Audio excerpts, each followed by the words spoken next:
चंद्रभागा नदीचा महिमा ऐकणार आहोत.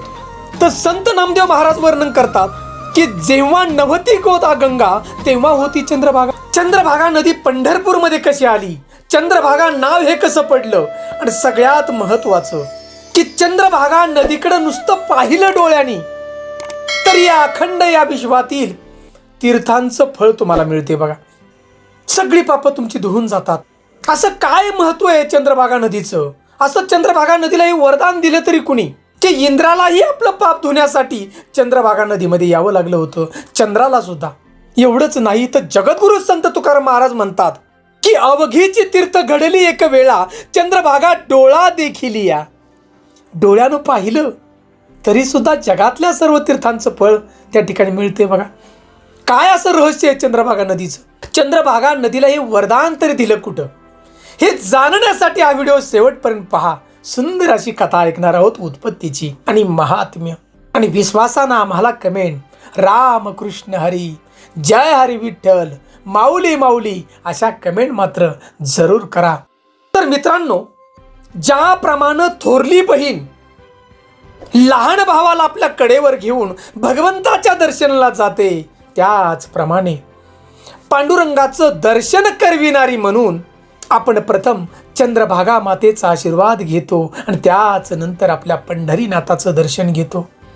तर मित्रांनो, हे चंद्रभागेचं वर्णन भागवताच्या 16व्या अध्यायामध्ये भीमरती चंद्रभागा असं करण्यात आलं आहे.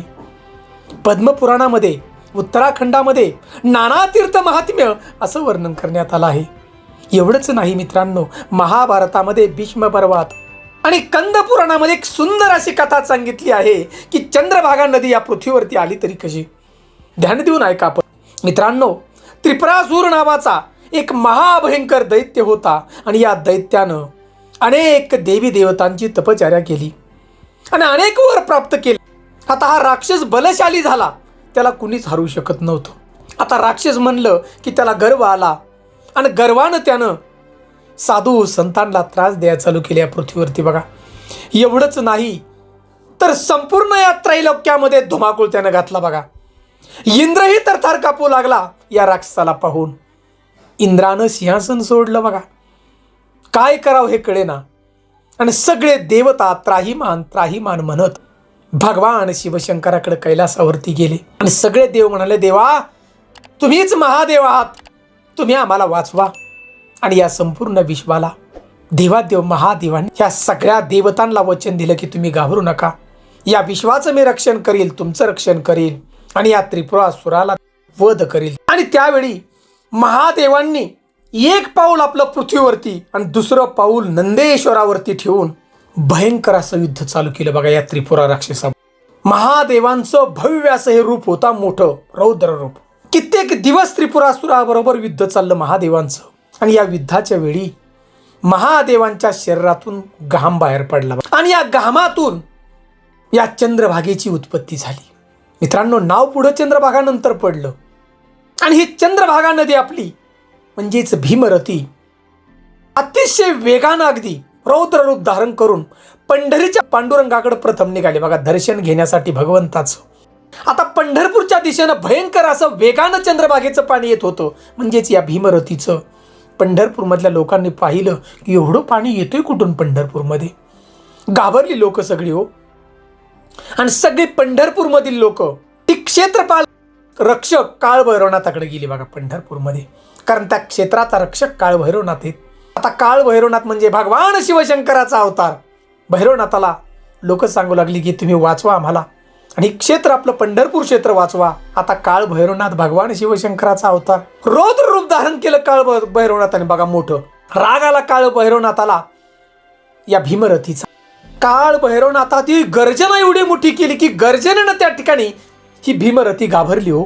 आणि पांडुरंगाच्या पायाशी नतमस्तक होण्यासाठी भीमरथी गेली. देवा, तुमचा रक्षक काळ भैरवनाथ माझ्याबरोबर युद्ध करण्यास आला आहे, मी शरण आले तुमच्या पायाशी. आणि भगवंताच्या चरणाला या भीमरथीने स्पर्श केला. जो भगवंताला शरण गेलाय त्याला देव माफ करतो बघा. देवानं त्या ठिकाणी या भीमरथीला माफ केलं.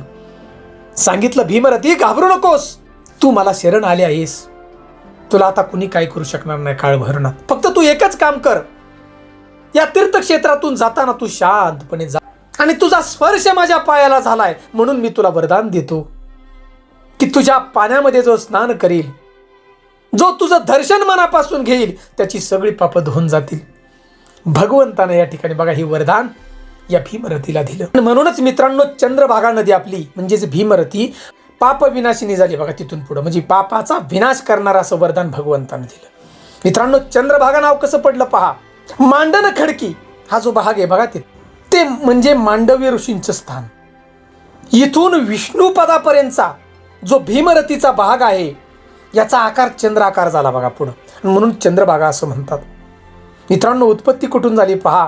सह्याद्रीच्या 4330 फूट उंचीच्या भीमाशंकर शिखरावरून उगम पावणारी ही भीमरथी बघा. मित्रांनो, 300 मैल वाहते पुढे तुळजापूरला पोचते आणि भीमा ही इंद्रायणीला मिळते. त्या ठिकाणी बघा संगम होतो आणि पुढे कोरवडी नदी त्या ठिकाणी मिळते. आणि मित्रांनो, पुणे जिल्ह्यातील प्रवाहापासून पुढे नरसिंह क्षेत्री नीरा नदीचं स्थान मिळते बघा पुढे.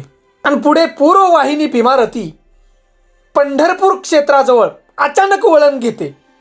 अगदी चंद्रकोरीप्रमाणे आकार असल्यामुळं तिला चंद्रभागा म्हणतात. मित्रांनो, असं नाव त्या ठिकाणी पडलं बघा, चंद्रभागा. आणि पुढे या भीमा नदीचा प्रवाह आंध्र प्रदेशात होतो बघा. आंध्र प्रदेशातून 100 मैल पुढं प्रवाह त्या ठिकाणी गेल्यानंतर रायचूर जवळ कृष्णा नदीची भेट होती बघा. आणि म्हणूनच म्हटलं जातं, ये ग विठाबाई माझ्या पंढरीची आई, भीमा आणि चंद्रभागा तुझ्या चरणीच्या गंगा. अहो, जे जल भगवंताच्या चरणाला स्पर्श करतं ते जल सामान्य नव्हे. मित्रांनो, अनेक आपण कथामध्ये ऐकलं असेल, पाहिलं असेल की ज्या वेळेला भगवंतानं हा वामन अवतार घेतला राजा बळीसाठी बघा, आणि संपूर्ण अंतराळ एका पावलात त्या ठिकाणी व्यापलं होतं.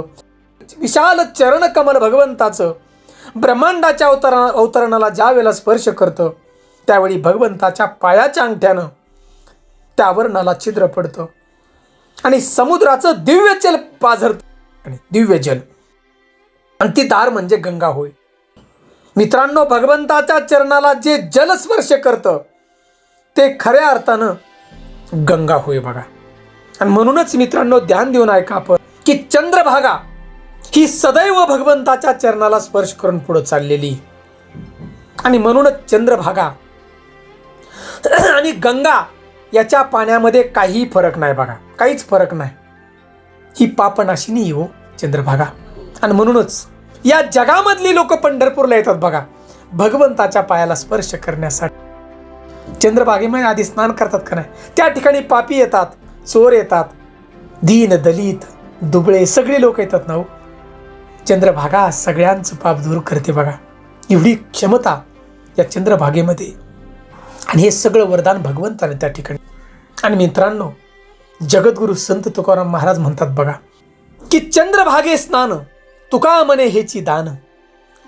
अहो, अखंड या विश्वाला जगाला ज्ञान देणारे जगद्गुरु संत तुकाराम महाराज म्हणतात की भगवंता मला एकच दान द्या, ते म्हणजे चंद्रभागेमध्ये स्नान करण्याचं. विचार करा, संत नामदेव महाराज म्हणतात की जेव्हा नव्हती गोदा गंगा तेव्हा होती चंद्रभागा. मित्रांनो, लक्षात घ्या, जगद्गुरु संत तुकाराम महाराजांनी सांगितलंय,